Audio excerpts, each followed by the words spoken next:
இன்று தமிழ்நாடு காங்கிரஸ் கமிட்டியினுடைய வேட்பாளர் 27 தொகுதிக்கான வேட்பாளர் பட்டியலை டெல்லி இன்று அறிவித்திருக்கிறது. அந்த வகையில கோவை மாவட்டத்தில் அறிவிக்கப்பட்டிருக்கின்ற சிங்கநல்லூர் தொகுதி வேட்பாளரையும் கவுண்டமலையம் தொகுதியினுடைய வேட்பாளரையும் மாற்றக் கோரி இங்க ஆர்ப்பாட்டம் நாங்க கட்சிக்கு டெல்லிக்கு எங்களுடைய கவனத்தை எடுத்து செல்கின்ற வகையில ஆர்ப்பாட்டம் இப்பொழுது இங்க நடைபெற்று வருகிறது. இருவரும் பாத்தீங்கன்னா இந்த கட்சிக்கு 2 ஆண்டு காலம் தான் ஆச்சு. இந்த கட்சியில 25 ஆண்டு காலம், 30 ஆண்டு காலம், 40 ஆண்டு காலம் கட்சியில பல கோடி ரூபாய் செலவு செய்து மக்களுக்கும் கட்சியும் பலப்படுத்தி வச்சிருக்கவங்க வாய்ப்பு மறுத்து புதுசா வந்தவங்களுக்கு இந்த வாய்ப்பை கொடுத்திருக்காங்க.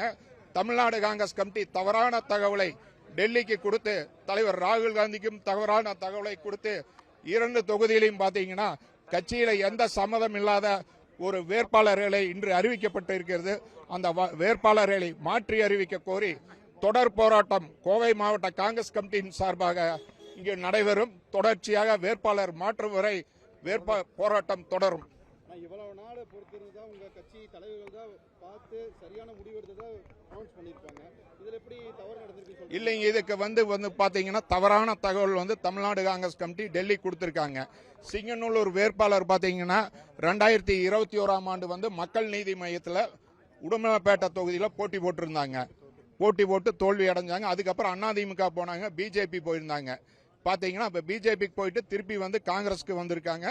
காங்கிரஸ்ல பாத்தீங்கன்னா டெல்லியில ஒரு தவறான தகவலை சித்தரிக்கப்பட்டு சிலருக்கு பணம் பெற்றுக்கொண்டு வேட்பாளர் பாத்தீங்கன்னா இன்னைக்கு அறிவிக்கப்பட்டிருக்கு. தலைவர் ராகுல் காந்திக்கு தவறான தகவல் கொடுத்து இந்த பட்டியல் வெளியாயிருக்குது.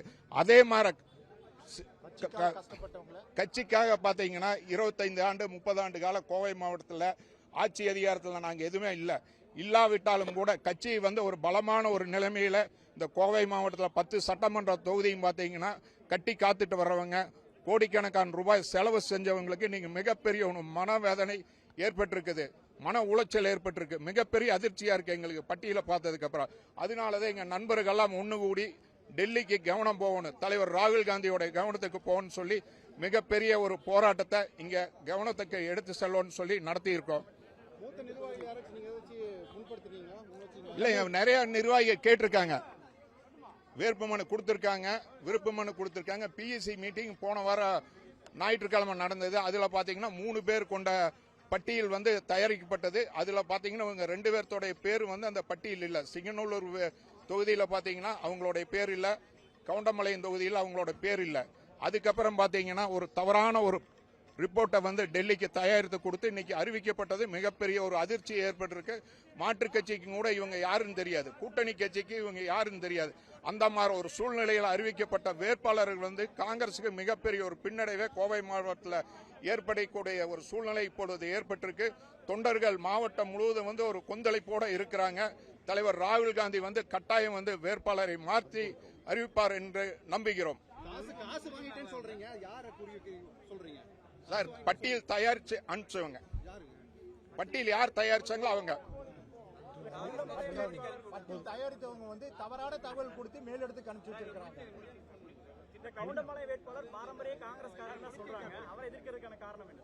ஏங்க, நல்லா கேளுங்க. அந்த தொகுதியில நிறைய சீனியர் இருக்காங்க. பாருங்க, மாநில பொதுச் செயலாளர் KS மகேஷ்குமார் இருக்கார், 5 முறை கவுன்சிலர், 5 ஆண்டு காலம் பாத்தீங்கன்னா மாவட்ட தலைவராக இருந்திருக்காரு, முன்னாள் புறநகர் மாவட்ட தலைவரா. அதே மாதிரி அந்த தொகுதியில பாத்தீங்கன்னா நிறைய சீனியர் லீடர்ஸ் இருக்காங்க. அவங்களுக்கெல்லாம் பாத்தீங்கன்னா வாய்ப்பு கொடுக்கல. 2 வருஷம் 27 வயசான பையனுக்கு இப்ப எதுக்கு சீட்டு? 35 வயசு 40 வயசுல இருக்கவங்களுக்கு கொடுக்காம சின்னவங்களுக்கு நாங்க என்ன சொல்றோம், சீனியருக்கு யாருக்கு வேணாலும் கொடுங்க, தப்பே சொல்லல. யாருக்கு வேணாலும் நீங்க மூத்த தலைவர்களுக்கு, மூத்த நிர்வாகிகளுக்கு, மாவட்ட துணைத் தலைவர் கொடுங்க, மாநில தலைவர் கொடுங்க, மாவட்ட தலைவர் கொடுங்க, யாருக்கு வேணாலும் சீட்டு கொடுங்க. 2 ஆண்டு கட்சியில ஒரு வால் போஸ்ட் அடிக்காம, ஒரு கொடி கட்டாம, ஒரு செலவும் செய்யாதவங்க ஒத்தையாளுங்க. இவங்க 2 வேட்பாளர் பாத்தீங்கன்னா அவங்க கூட நிழலும் கூட வராது. அவங்கள பாத்தீங்கன்னா வேட்பாளர் அறிவிச்சது மிகப்பெரிய ஒரு வருத்தத்தை எங்களுக்கு ஏற்படுத்தியிருக்கு.